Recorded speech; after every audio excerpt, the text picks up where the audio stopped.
Trina, well, let's talk about education. It's a tough time to be a teacher these days. We've talked about that a lot on this show for a couple of years now.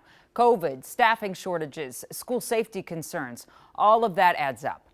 But tonight we're going to hear from one teacher in southwestern Minnesota who wants to fix the system. And by fix, she means it, not complain or just call it broken and call it a day. Right, Danny? Yeah, Jana, the idea from this teacher is actually very simple. She says lawmakers who create education policy in the state of Minnesota should be required to observe public school classrooms firsthand so that they can see what's really going on.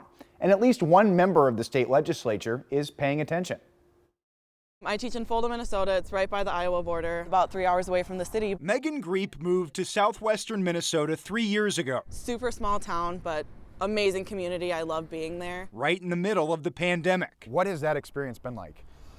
Interesting. We have all these kids who never got original skills that they need, trying to build on those skills that they don't have. COVID's burden on students. So many mental health issues, home issues, just a whole host of things. Is also leading teachers to leave the profession. Our biggest issue right now in Fulda is not being able to find any teachers because there are no teachers to be had. Right now, up to 90% of Minnesota districts are reporting staffing shortages. Are the teachers that you know burned out right now?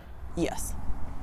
Everybody's burnt out. Megan put these feelings into action. When did you decide I'm going to write a letter to our lawmakers? I get a little petty sometimes. I was talking to my mom and she was like, well, why don't you just write it down? And I said, sure, I'll write a letter. I hope this letter finds you well. Megan does teach English after all. The current system is not sustainable. In her 1,100-word email to state lawmakers, Our profession has changed tremendously. Megan proposed a bill requiring all legislators on education committees to observe rural, suburban, and urban classrooms for at least 3 days each. I asked them to come into the classroom to understand how their policies affect us. Did you hear anything?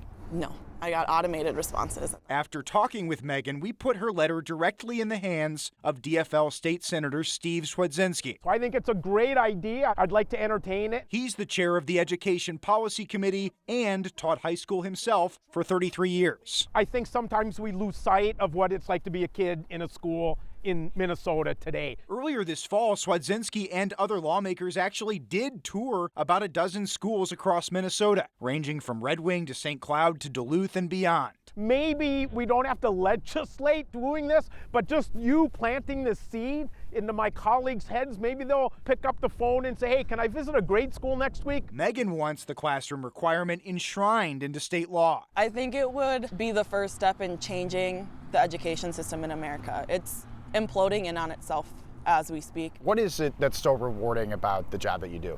Every time I get to see a light bulb go off in a kid, they're like, I feel so smart. I'm amazing. Look at what I can do now. That's the coolest thing to see. The next legislative session in St. Paul starts in February. That's only 3 months from now, less than 3 months. We'll be watching, of course, to see if Megan's proposal requiring classroom observation from lawmakers gains any traction. Jana. And you really hope it does, because this is real life stuff that affects all of our kids in Minnesota. And she's not asking something major, but I really like that she pointed out, go to rural, suburban, and urban schools. They're different. See all of them. That's what she was saying. Just see all of them and just see what they've been going through since COVID. All right. Thanks so much, Danny.